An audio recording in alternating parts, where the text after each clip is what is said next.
Kirby Star Allies has been one of the most controversial games in the series for quite a long time. It's just seen as a downgrade compared to what we previously had like Triple Deluxe and Planet Robobot. And after the release of Forgotten Land, it only became worse for the game and got criticized more. I mean, to be quite frank, I wouldn't blame them.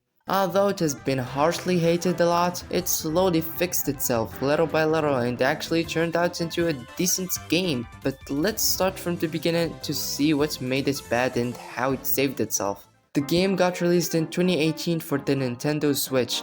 Fans were pretty excited since it was the first mainline Kirby game to be in HD, but when people got it, my disappointment is immeasurable. HAL introduced a special gimmick in every game. There was the super abilities, Hypernova and Robobot armor, which they were cool to use and good for puzzles.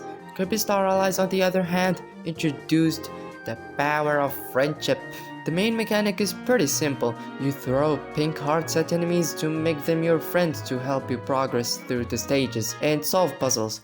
Not that bad of an idea in my opinion. You can even invite some of Kirby's well-known characters into the series from previous games, which is actually really cool in the neat addition. But the execution is what made this mechanic hurt the game rather than improve the gameplay experience, because instead of using them in the gameplay, most of the time you just have them with you.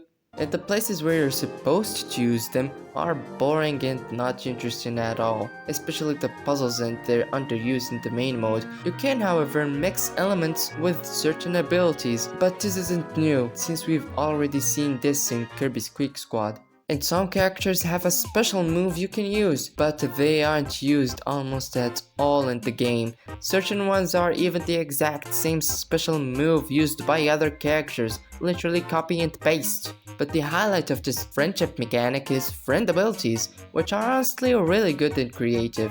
The friends train being my favorite of them. Like, it's a damn train for God's sake, like come on. There's multiple of them and they are used to solve puzzles and traverse certain sections in the stages. However, they are quite forgettable, because they aren't used cleverly. The sections you use them in are pretty short with no challenge in it, which leads to the main problem people had with it, the difficulty. Yes, sure, Kirby games have always been quite easy, but this game lacked what made the games interesting in the first place. Even though the levels don't take a lot of effort to beat, the challenge comes with the puzzles and collectibles. And what made the level designs good is that they were filled with obstacles in your path and having something unique to each level and not just the overall visuals. Basically, the levels were quite bland, lacking any new feature or gimmick. The collectibles required almost no effort in trying to find them. The enemies you befriend them just make the game much more easier to beat, especially in the case of bosses where they were the highlight of Kirby games. The main story mode was also pretty short compared to other games, with nothing standing out except for the final boss, the lore, and the soundtrack. But that's pretty much the only bad thing about this, which is what the game offers in the main mode. There are sub-games, but nobody cares about them, let's be honest. What I'm saying is, the main mode is the only problem it had. And while the levels are not that bad, they are really uninteresting and not like the levels we had in other games. It went for just a chill and relaxing side of things. Now let's start talking about where things started to brighten up the game a bit. Question mark, question mark, question mark, question mark. Guest Star Allies Go. Such a good title. Incredible job, HAL. This mode is just the base game with a continuous time attack mode, but with some tweaks here and there. This time you play as the allies that you used to help you. It's like Kirby but with just one ability. There's also these power-up boosters that improve your stats, which is cool. There's the attack boost, health boost, and speed boost, which is my favorite. It lets you navigate stages faster and it fits the mode since you have to aim for the fastest time. And the fact that they do require some time to waste to solve the puzzles to get them makes the experience a bit more enjoyable. There is a flaw, however, with these power boosters. Sometimes they can be found in random spots and just get them with no problem, which can make it very OP and lack a bit of the optional challenge. But that's pretty much it. Additionally, when you play as the Dream Friends, the more known and familiar Kirby characters from previous games have their own movesets, which I really like. Originally, there was only King Dedede, Meta Knight, and Bandana D, but after some time, HAL added free DLC in the game to try and make the gameplay better by adding the old characters into the list, as well as other things that I'll talk about later. The Dream Friends don't only have their own moveset, no. They have their own levels.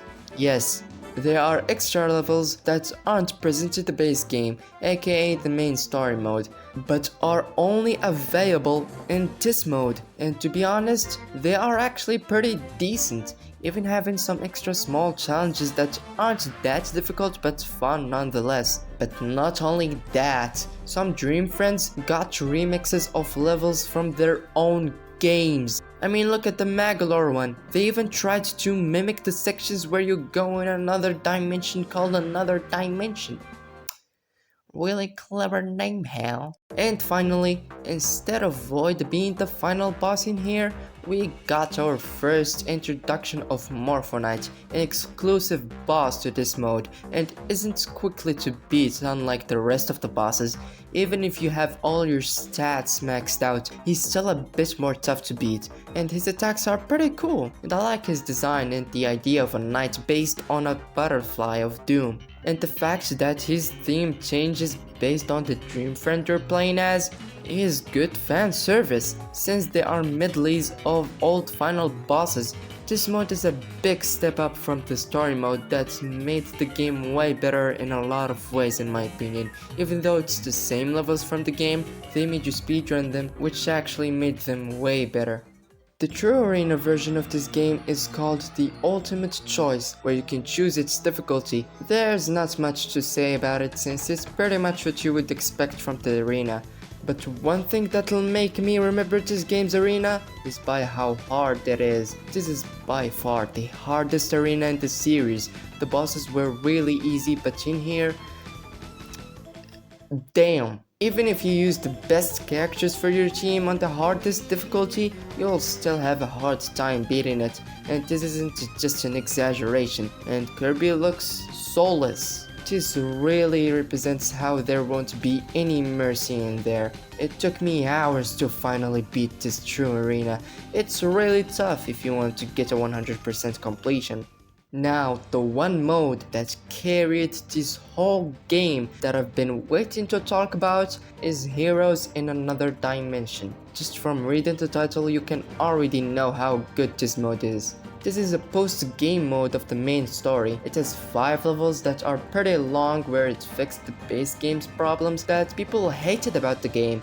In here, you play as almost every single ally, with each having their own section throughout the mode. There are actual puzzles that are a bit difficult and enjoyable, and the level design is so much better. You'll face a small challenge almost everywhere you go. It's so interesting. The reason why the level design wasn't that good in the game was because it was mainly designed towards multiplayer and such. The collectibles in this mode are pink hearts scattered into stages/dimensions, and they make up for a pretty good challenge if you want to get them all. There are 120 in total, but 100 hearts is the required amount for the happy ending. What makes this mode good is how it uses the abilities in Dream Friends to their fullest potential by using almost every move they have. They don't tell you how to do certain things, leaving you to discover on your own, or just watch a YouTube tutorial. And not to mention, the friend abilities are greatly implemented in here. I had a fun time going through these small challenges they made with them. The bosses are the ones who got the glow up, however, like literally. They aren't ridiculously easy like the normal ones, and it's there where you finally start to feel like you're fighting an actual Kirby boss. And the final boss, oh boy, it's so laggy. And remember how we never really needed lives in Kirby games since they're easy? Yeah, you're gonna need them in here. This mode is really impressive. It really fixed almost everything people criticized the game for, and I really like how it turned out. And oh yeah, if you beat it with 100 hearts, you can then play as the Mage Sisters, which is a decent reward for completing such a hard mode. It's crazy how this game managed to repair itself by adding free DLC. The main mechanic messed up the whole game. I feel like the developers didn't know how they should use it in a single player aspect of it at first, but were able to get a clear picture of what to do in the end to make it better. I love Kirby Star Allies. Sure, the main mode isn't that great, but everything else is what makes it a fun game. Except for the sub-games. They suck. Overall, the soundtrack and lore were great, the gameplay was the only thing being criticized, and I'm glad HAL gave it a chance to redeem themselves.